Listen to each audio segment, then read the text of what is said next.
Hey everyone, and welcome to the channel. Today we'll be reviewing the S.H.Figuarts Roronoa Zoro Romance Dawn version. Now, this figure has a lot to prove because the original Wano Zoro was pretty awful. He had pretty poor quality control. He looked nice, but the actual main design of the figure was so faulty that even if you tried, you couldn't get him into pretty much any action pose. The arms were limited, the legs were even more limited by the hard plastic skirt piece, and it was just not a fun time to deal with, and was pretty much the bane of most collectors for the S.H.Figuarts One Piece line, and pretty much left a sour note throughout most of the line, because just in general the line always had something wrong with it, or it was held back by something, and Zoro in particular embodied all of the problems that line had, and it was only like the second figure from the line, or the redo of the line, and it was really annoying.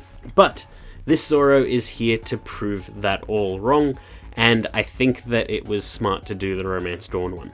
So taken out of the box, here's what Zoro comes with, and it's a pretty good loadout. So he's got 6 faces, 5 for him, 1 for Luffy. He's got a bunch of different hands, 3 swords, as well as his scabbard and the handles in them. The swords do not slot into the scabbards, it is a false handle, which I actually don't mind. I don't like paint chipping when you pull swords in and out and you can potentially bend them. But that's pretty much the loadout, and it's a pretty good loadout, especially since it's addressed some of the other issues that the Wano Zoro had, where he only had 1 bandana head, whereas this one's got 2, one with his mouth open so you can put a sword in it, as well as one where he's got an actual expression.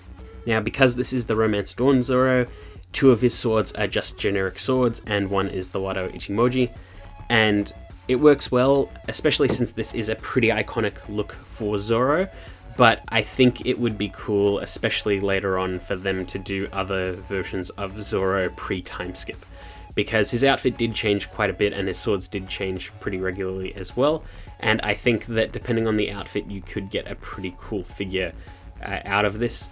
I like the potential that this line has, and I do know that they could milk the crap out of Luffy if they tried for pre-time skip, but I think Zoro, there's a lot of potential there for some really cool stuff. Anyway, taken out of the box and put on a display, here is Zoro, and he's looking pretty good. I do like that a lot of the differences are clear right from the get-go, especially since he doesn't have a big skirt piece, but there's way more articulation in his shoulders and arms. Everything feels quite solid, and the joint cuts are nice and clear. It kind of sucks a little bit with characters with simple shirts and designs like this that you can see very clear joint cuts in the torso, but it doesn't really bother me. I'm long past the point of caring about that with figures unless it's particularly egregious. But in general, I think it looks quite good here, and it captures his look from the early days of One Piece quite well. And what minimal paint there is looks really, really nice, but most of the paintwork is left for his accessories anyway. Here he is next to the Romance Dawn Luffy, and they scale very well together and look great as a pair. And here he is next to the Wano Zoro, so you can see how much we've changed. There are some color differences, like in the hair, and it just looks like a way better figure. It looks like something you can pose, whereas the Wano Zoro does not.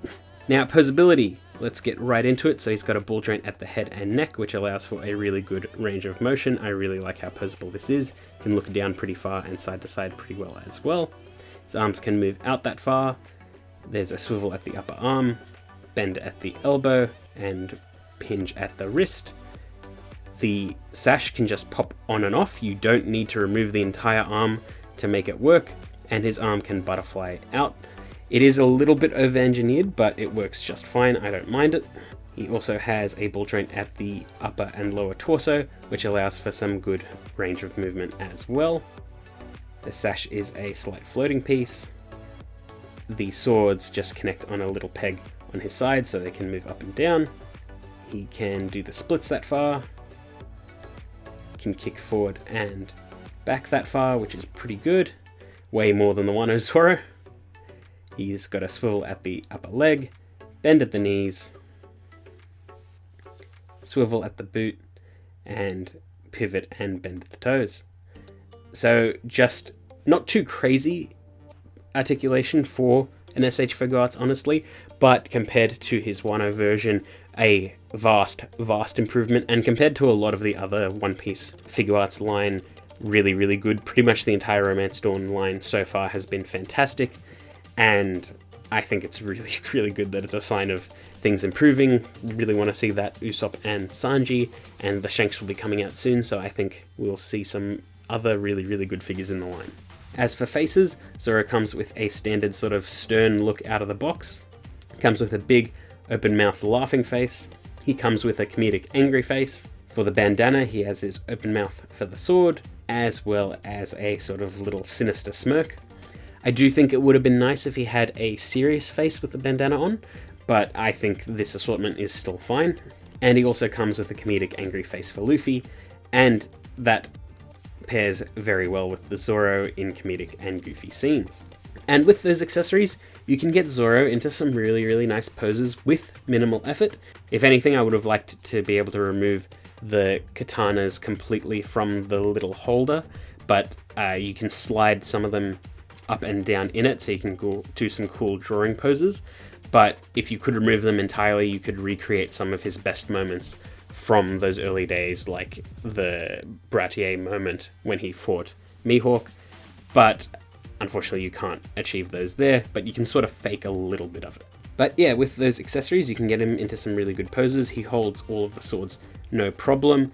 The Wado Ichimoji does have a little cut in it so that Zoro can bite onto it no problem, and you also wouldn't notice that when it's in his hands because it's covered up by the fist, and the false handle doesn't have the marks in it, so it doesn't really break the detail of the figure at all. And thankfully, with all the posability that this new Zoro has, he can do his onigiri pose just fine. He can do 3000 worlds just fine.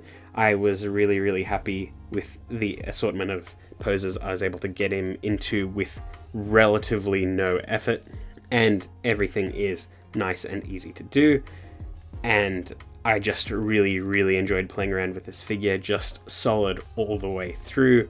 Absolutely a giant win for the One Piece line, and coming off the coattails of the Ace, which was already fantastic, it's nice to see two really good figures back to back, especially this one being a standard release. It is very nice to see, and I really like the figure. I do feel like we'll get more Zoros using this base, and I think it'd be really good. I think you could get a really good post-time skip Zoro out of this, like shirtless or something like that, just using the same rough body articulation, just changing the sculpt a little bit. I think you could get a really good, like, battle-scarred Zoro working like that. But yeah, that's pretty much it. I hope you enjoyed that video, and I will see you all next time.